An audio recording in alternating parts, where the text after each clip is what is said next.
Inevitable है। एक कि पाकिस्तान भारत में जो आतंकी भेजता है वो नहीं रुकना है और वो असीम मुनीर के राज। लेकिन इस बार चूंकि ऑपरेशन सिंदूर पार्ट 2 होना है, ये सबको पता है और जो तैयारियां दिख रही हैं, तो पाकिस्तान थिंक टैंक की भी रिपोर्ट आई हुई कि अफगानिस्तान भी मारेगा, भारत को मारेगा ही मारेगा। उसको उन्होंने एकदम से दिल पे ले लिया कि भाई ये तो मारने आने वाले। तो नमस्कार दोस्तों, इंट्रो तो देख लिया आपने, तो वीडियो कैसी मज़ेदार होने वाली है और इस पर सुशांत सिन्हा का अंदाज़ा भरा और तीखा बयानबाजी से आपको बहुत मज़ा आने वाला है। तो आखिर तक बने रहना और मज़ा लेना। सुशांत सिंह सिन्हा ने पाकिस्तान में आरजू काज़मी को कितना अच्छे से जवाब दिया और DJI सर के जो फनी मूवमेंट थे उसकी पोल खोल दी। तो भाई आरजू काज़मी भी हंसते रहेगी। तो बने रहिए, पूरा वीडियो देखना ज़रूर और सब्सक्राइब, कमेंट और इस पर आपकी राय भी रखना। तो भाई ये जो सुशांत सिंह सिन्हा है, उसकी जो पाठशाला वीडियो आती थी, उस पर DJI सर ने प्रेस कॉन्फ्रेंस करके जो वीडियो दिखाई, इस पर पूरे पाकिस्तान में फेमस हो गई भाई। तो इस पर अब पाकिस्तान में सुशांत सिंह सिन्हा फेमस हो गए। उससे पहले मेजर गौरव आर्या, ये कई यूट्यूबर हमारे जो बड़े बड़े लीडर थे वो फेमस थे। तो वो क्लिप दिखा दिखा कर अब पाकिस्तानी आर्मी के लोग कुछ दिखा रहा है भाई पब्लिक को। तो देखते हैं वीडियो, फिर लास्ट में मिलेंगे। देखो, असेंबली के स्पीकर है, उसके बाद तो लग रहा था कि शायद ये जो नया साल शुरू हुआ है वो थोड़ा सा मन लेकर आएगा, कुछ चीजें जो है वो सॉर्ट आउट की जाएंगी, बातचीत होगी। आपको लग रहा है ऐसा कुछ होगा इस साल में? देखिए, वैसे तो आप कहेंगे तो भारत ने प्रयास किया था, भारतीय पीएम जो है वो नवाज शरीफ से भी मिलने चले गए थे। लेकिन आपके मुल्क की प्रॉब्लम क्या है, मतलब पाकिस्तान में स्पेशली जो सेना है और वहां जो लोग हैं उनकी प्रॉब्लम क्या है कि उनके अपने इंटरनल फैक्टर्स इतने ज्यादा खराब हो रखे हैं कि आपके यहाँ महंगाई इतनी है, आपके यहाँ जो ग्रोथ है वो उतनी नहीं है, आप कर्जा लेके देश चल रहा है पाकिस्तान। तो उन सारी चीजों को ढकने के लिए उनको एक ही रास्ता दिखता है कि कैसे हम भारत से एंगेज करते रहें और ये दिखाते रहें कि देखो भारत के सामने साथ हमने ये किया, भारत में ये कर दिया, वो कर दिया। तो फोकस खुद को बढ़ाने पे कम और भारत को गिराने पे ज्यादा है। तो इसलिए जयशंकर मिलने या कोई और मिलने, मुझे नहीं लगता कि बहुत फर्क पड़ने वाला है, क्योंकि देखिए एक हद तक जब जब आप किसी चीज को बड़ा करने जाते हैं तो वो एक हद तक तो आपके कंट्रोल में रहती है, उसके बाद वो आपके हाथ से भी निकल जाती है। और मुझे लगता है पाकिस्तान में जो ये टेररिस्ट हैं वो अब इस तरह से रुक जाएं कि भाई अब आधे के बाद हम जो है भारत पे कोई हमला नहीं करेंगे, हमारा कोई आतंकी नहीं जाएगा, अब हम अमन से रहेंगे और हम कोई कसाब नहीं तैयार करेंगे, ये होना नहीं। इसलिए जयशंकर किसी से मिलने, प्रधानमंत्री किसी से मिलने, मुझे नहीं लगता कि भारत और पाकिस्तान के जो रिश्ते हैं वो अब सुधरने की स्थिति में मुझे लग रहा है। और इसलिए मुझे नहीं लगता कोई बहुत फर्क पड़ेगा। और 2026 में देखिए कई एस्ट्रोलॉजर्स भी प्रिडिक्ट कर रहे हैं कि 2026 में भारत पाकिस्तान का छोटा युद्ध तो होगा। लेकिन जो स्थितियां बन रही हैं, थिंक टैंक कह रहे हैं कि भाई युद्ध होना ही होना है क्योंकि भारत पर एक और टेररिस्ट अटैक होगा। या जो दिल्ली में अटैक हुआ, आप सोचिए कितने बड़े हमले की तैयारी थी, अगर वो ना पकड़ा जाता तो कितना बड़ा अटैक भारत में होता, तो फिर क्या ही होता आप सोच सकती है। तो इसलिए आज नहीं तो कल ये होना है, चाहे कोई किसी से मिल ले, मुझे नहीं लगता कि फर्क पड़ना है। लेकिन दिल्ली में जो कुछ हुआ तो वो तो काफी लोग, जो लोग भी थे वो दिल्ली के या भारत के अंदर से ही थे और वहीं से जो है निकले। तो इस तरह की सोच जो है वो यकीनन कहीं ना कहीं जो है वो भारत में भी है। और आपका जो शो है वो उन चंद शोज में से जो बहुत डिसेंटली मतलब बात हो रही होती है, वो नहीं होता कि सब लोग लड़ रहे हैं या कुछ तरह की, बल्कि एक टॉपिक को लेकर और आप बात करते हैं तो डेफिनेटली लोग देख रहे होंगे हिंदुस्तान पाकिस्तान दोनों ही तरफ के। तो आपको नहीं लगता कि मीडिया की भी कुछ रिस्पॉन्सिबिलिटी आ जाती है कि थोड़ा सा मतलब जो टेंशन बनी हुई है उसको कम करें? क्योंकि पाकिस्तान ऑपरेशन तो कर रहा है ना, चाहे वो KPK में हो या कहीं पे। लेकिन आपको क्या लग रहा है कि पंजाब में ऑपरेशन नहीं होता, जहां पे आप लोगों ने अटैक किया था, हम भी ये कहते हैं कि वहां पे ऑपरेशन क्यों नहीं होता, जहां पे मसूद अजहर और हाफिज सईद जैसे लोग मौजूद हैं? और क्या हाफिज सईद या इस तरह के लोगों को अगर हैंडओवर कर दिया जाए, जो कि मुश्किल लग रहा है कि पाकिस्तान करेगा, तो क्या तब टेंशन कम हो सकती है?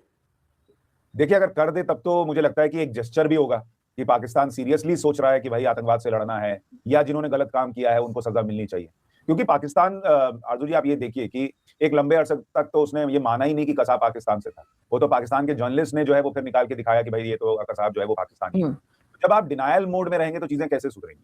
और जहां तक आपका प्रश्न है कि भाई मीडिया का क्या रोल हो सकता है, मुझे नहीं लगता इन दोनों देशों के रिश्तों को लेकर मीडिया का कोई बहुत बड़ा इंपैक्ट, और स्पेशली आज की करंट सिचुएशन में।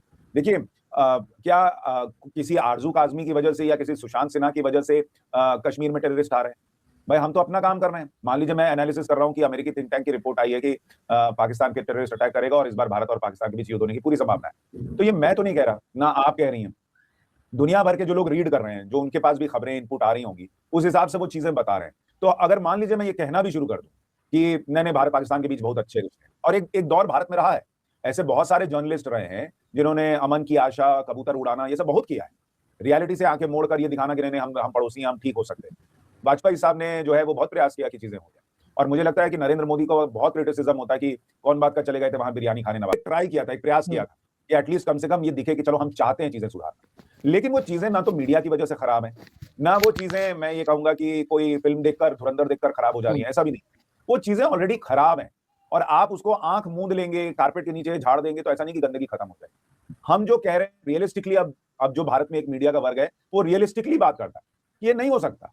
और आप देखिए दुनिया में अगर आप कमजोर रहेंगे या अगर आप दुनिया में चुप बैठेंगे तो भाई कोई उठ के घुस के आपके राष्ट्रपति को उठा के ले जाके और कहेगा कि अब तुम्हारा तेल मैं बेचूंगा और मैं अब बताऊंगा कि उसका क्या हिसाब होगा। अगर आप कमजोर रहेंगे तो कोई जो है वो आपके आपके पूरे रिजीम चेंज के लिए अंदर ही अंदर खेल करता रहेगा। तो ये दुनिया भर में हो रहा है और इसीलिए भारत की सबसे बड़ी ताकत नरेंद्र मोदी ने भारत की इकोनॉमी को बना रखा है, जिसकी वजह से भारत स्टेबल है। दूसरा, उन्होंने भारतीय सेना को ताकत दे रखी है। तो भाई कैसी लगी वीडियो? ये इतने बुकला उठे, इनके दिल में इतने खौफ ऑपरेशन सिंदूर 2 का बैठ गया है भाई।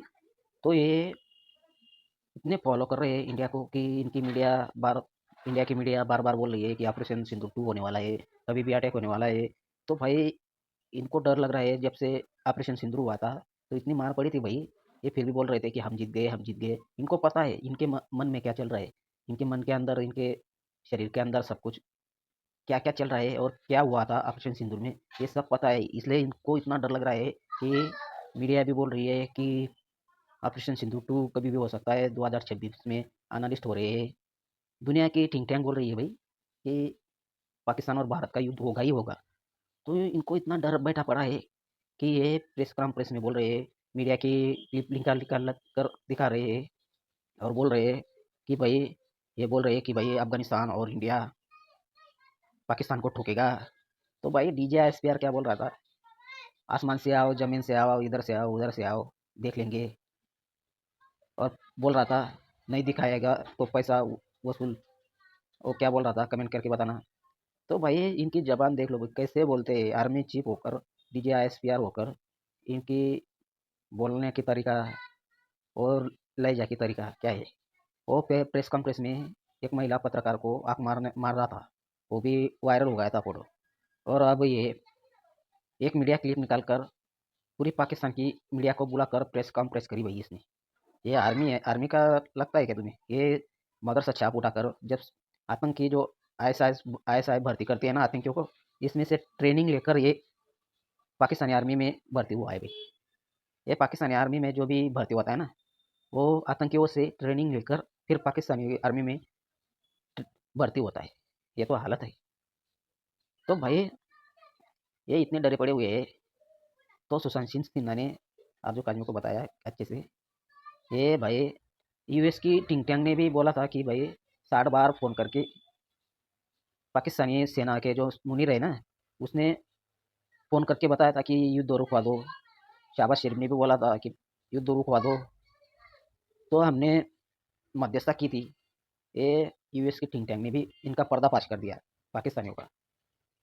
अब इनको इतना डर लग रहा है कि ऑपरेशन सिंदूर 2 होने वाला है, कभी भी हमला हो सकता है और 2026 में कभी भी युद्ध हो सकता है पाकिस्तान और भारत का।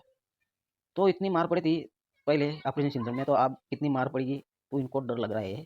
तो ये भाई कभी इधर की कभी उधर की बातें कर करके ये अनाप शनाप बोल रहे हैं। अब इनको इतना डर लग रहा है। तो आपको कैसी वीडियो लगे, शेयर सब्सक्राइब कमेंट जरूर करना। मिलते हैं अगली वीडियो में। धन्यवाद।